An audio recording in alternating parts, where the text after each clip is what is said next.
가족 간의 상속 분쟁, 유류분 갈등 알아보겠습니다. 박지훈 변호사님의 첫 번째 수업입니다.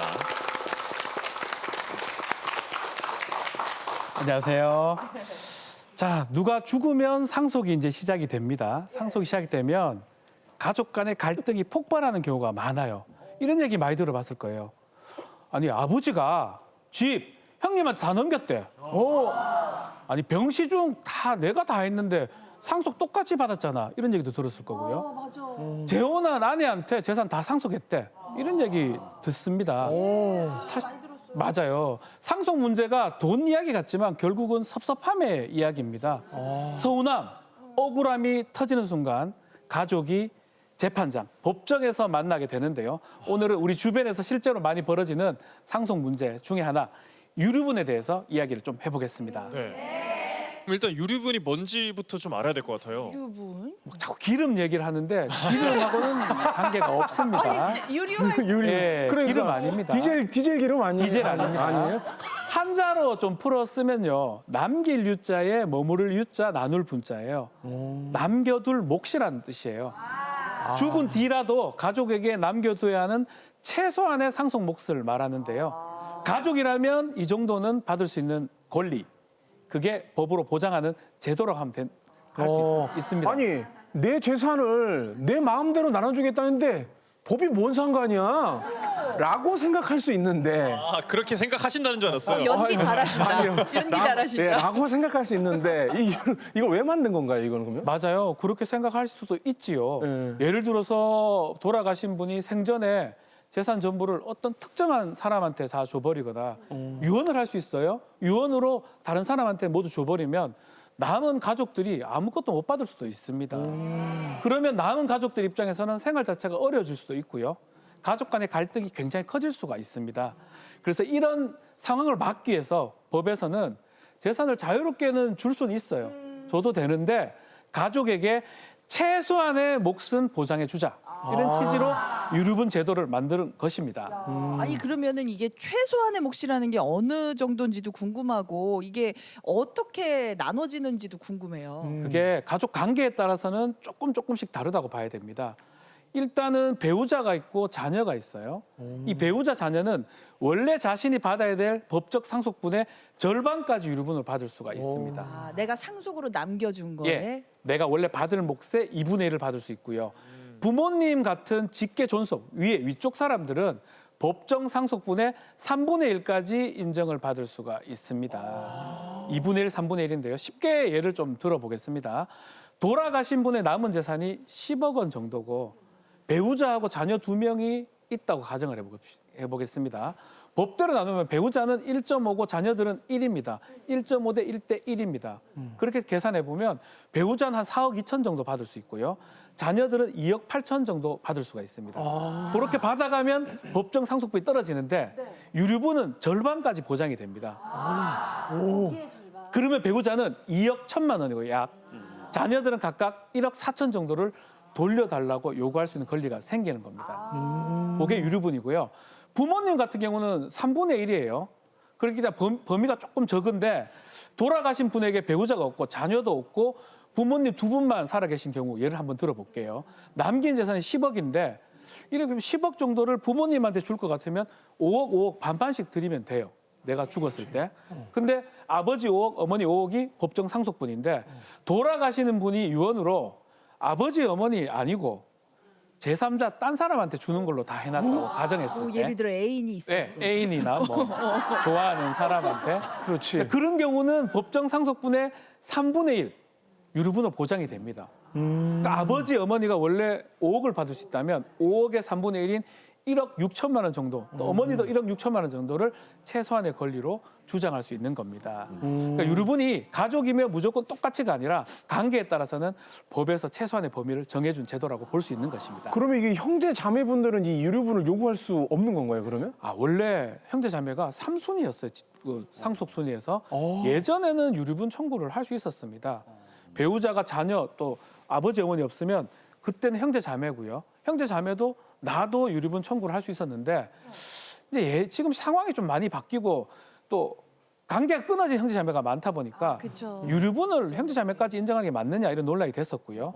결국 헌법재판소가 2024년도에 형제자매에 대한 유류분 규정을 헌법에 맞지 않는다고 판단했습니다. 그래서 지금은 형제자매 못 받습니다. 배우자, 자녀, 부모님 중심으로 유류분 문제가 다뤄진다고 보시면 됩니다. 이게 보통 이제 주변에 없더라도 재연 드라마나 네. 추리 소설서 이런 부분을 많이 보셨을 거예요. 이게 어떤 부분에서 이게 좀 말을 갈등이 안 해서 생기나요? 그렇지 주변에 많이 있어요. 너무 많이 일어나고요. 실제로 한 3가지 정도 유형이 좀 많은 것 같은데요. 첫 번째 예를 한번 들어보겠습니다. 자녀 한 명한테만 상속하는 경우입니다. 사례를 좀 말씀드리면요. 이 집이 4남 3녀 7남매였어요. 아버지가 아주 장남을 유독 편애를 하셨어요. 다른 자녀들은 명절마다 뭐 찾아가고 병원비도 보태고 생활비도 드리고 했는데 아버지 말씀이 야, 우리 장남이 집안을 이어야 된다 이런 생각이 좀 강하셨고요. 돌아가시기 직전에 집값, 집, 토지 한 20억 정도 재산을 장남한테 준다는 유언장을 남기셨어요. 효력 있는 유언장. 자, 문제는 아버님이 돌아가시고 난 후인데요. 장남이 이제 그 유언장을 가지고 가서 등기를 해버려요. 상속 절차를 혼자 진행해버립니다. 그러면서 형제들한테 이런 얘기를 합니다. 야, 이거 아버지 뜻이야. 너희들은 받을 재산 없어. 이렇게 얘기를 하고요. 부모님이 이제 형제들 입장에서는 평생 챙겼고 이랬는데 하나도 못 받으니까 충격이 컸죠. 그래서 우리도 남남도 아닌데 왜 한 푼도 못 받느냐. 효도 같이 했는데 왜 형님만 다 가져가느냐. 이런 또 감정이 폭발하면서 결국은 유류분 반환 청구 소송이 제기가 됐는데요. 법원은 사실은 유류분 소송은 거의 간단하게 결론이 납니다. 다른 형제들한테도 법에서 보장되는 유류분만큼은 돌려줘야 된다고 판결했고요. 그래서 사실상 이게 좀 계산은 좀 복잡하긴 한데 원래 법정 상속분이 한 사람당 2억 8,500 정도예요. 근데 그거의 절반을 받을 수 있다고 했잖아요. 1억 4천만 원이 각자 다 받아갔던 그런 사례입니다. 이게 그러니까 진짜 최소한은 보장이 된 거네요. 네, 2분의 1입니다. 근데 이거 유류분 이거 청구할 때요. 네. 좀 뭐 주의해야 될 점 같은 게 있을까요? 가장 조심해야 되는 게 기간입니다. 기간. 유류분 반환 청구 기간이 있는데요. 이게 길다면 길고 짧다면 짧아서 놓치게 되면 전혀 받을 수가 없습니다. 가장 중요한 게 1년이에요. 내 유류분이 침해됐다는 사실, 누가 재산을 더 많이 받아갔다는 사실을 안 날로부터 1년 안에 해야 됩니다. 생각보다 짧다. 예, 또 상속이 시작된 날로부터는 돌아가신 날로부터는 10년 안에 해야 돼요. 그러니까 실제로는 사망하고 거의 1년 안에 끝난다고 봐야 됩니다. 그러네. 그때 다 안다고 봐야 되기 때문에 그래서 1년이 지나가면요. 돌아가시고 길 그게 지나가면 못 받는 경우 소송 자체가 어려워지는 그러네. 경우가 많으니까요. 꼭 기한 내에 해야 됩니다. 1년. 그러네요. 이게 생각보다 굉장히 빠른 시일 내에 좀 이거를 신청을 해야겠어요. 네. 자, 그럼 두 번째 유형도 소개해 주시죠. 자, 두 번째 유형은 부모님을 부양하거나 간병한 자녀가 다른 형제들하고 똑같이 상속받는 경우예요. 이것도 좀 억울할 수 있겠죠. 사례를 하나 말씀드리겠습니다. 5남매가 있었는데 장녀들이 효도를 많이 하죠. 장녀가 아버지가 돌아가신 뒤에도 결혼도 하지 않고 홀로 어머니를 모시고 살았어요. 원래 서울에 살았었는데 서울 직장 생활 그만두고 어머니 건강이 나빠지니까 고향에 내려가가지고 한 20년 정도 넘게 어머니 병원 치료하고 병원비도 부담하고 식사까지 직접 돌봤어요. 특히 어머니가 말년에 거동조차 어려워지니까 사실상 대부분의 간병을 본인이 다 했는데요. 돌아가신 이제 어머니 그렇게 돌아가시고요. 돌아가시니까 상속 이야기가 나오니까 나머지 다른 남매들이 똑같이 나누자.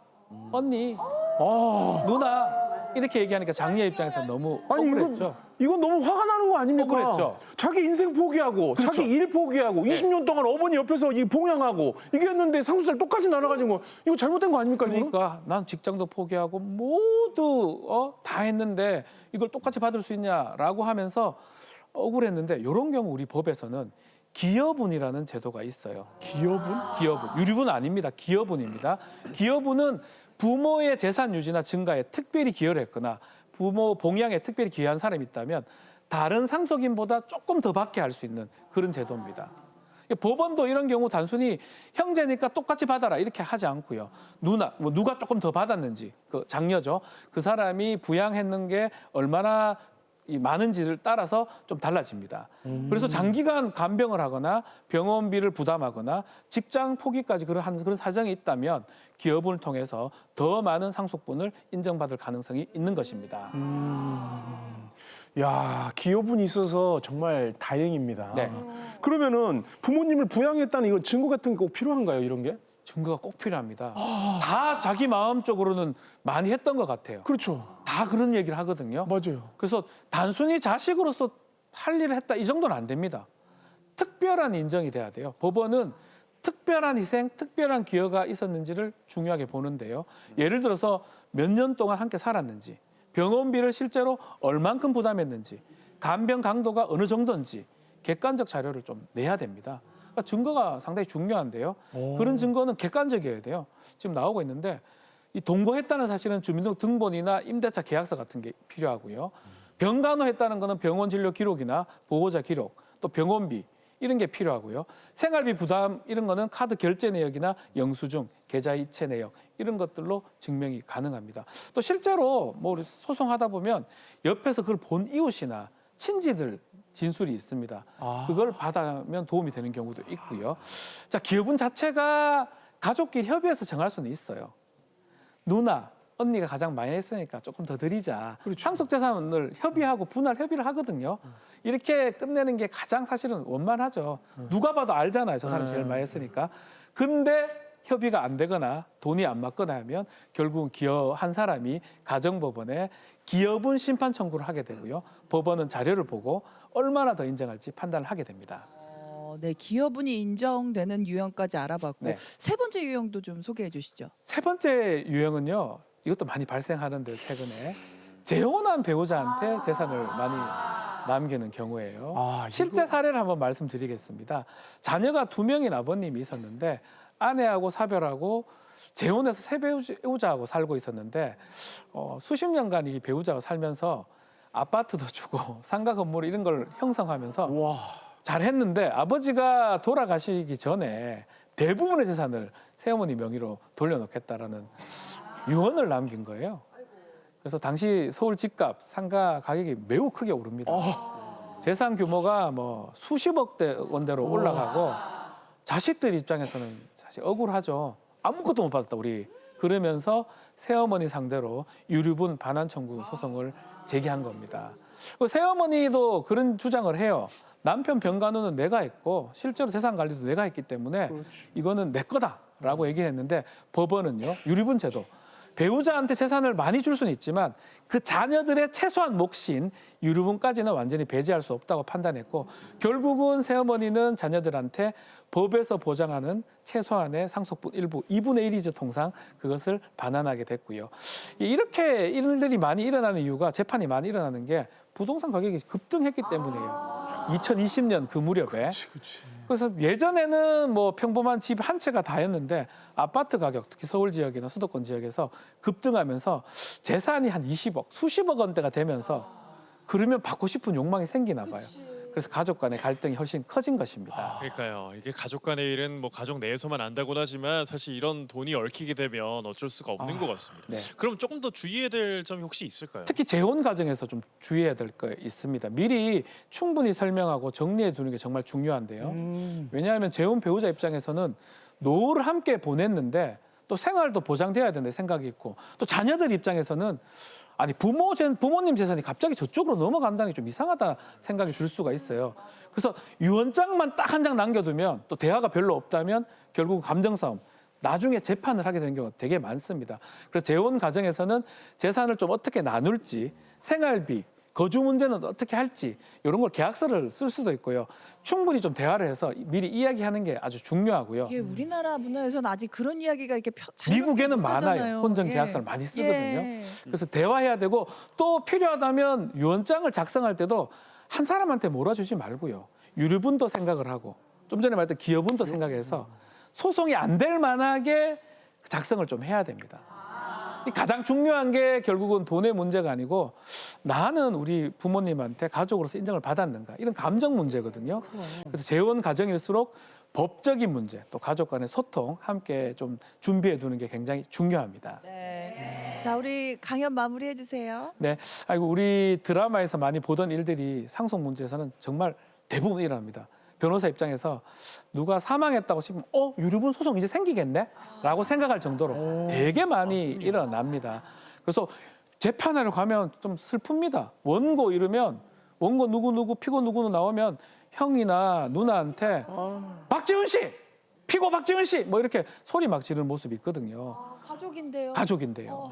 그래서 상속이 단순히 돈 나누는 문제가 아니고 가족 관계를 어떻게 잘 마무리하는지 이 문제이기 때문에 살아 계실 때 누구한테 어떻게 할지 또 어떤 역할을 했는지 충분히 얘기를 해가지고 정리를 해두는 게 중요합니다.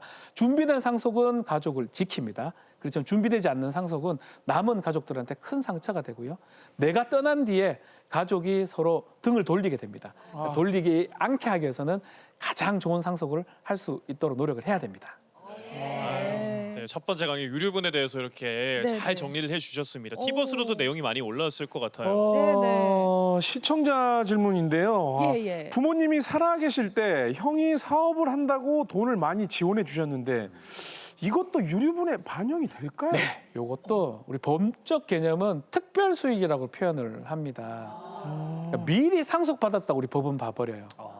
근데 이제 기본적인 생활비를 받은 건 말고요. 미리 상속받은데 특별하게 많이 받았을 때 문제가 됩니다. 지금 말한 것처럼 형만 사업자금을 많이 받았을 때, 특정 자녀한테 많이 갔을 때, 요거는 사실상 미리 상속한 것으로 봐가지고 유류분 계산할 때 더 늘어납니다. 또 그 사람은 적게 받게 되고요. 그래서 이 무조건 근데 이게 모든 게 특별 수익이 되는 게 아니고 일반적인 얘기, 생활비, 통상적 지원 수준은 안 되고요. 특별하게 많이 받았을 때 법원은 그것을 특별 수익이라 해서 유류분 할 때 판단을 합니다. 고려를 해서 판단해 줍니다.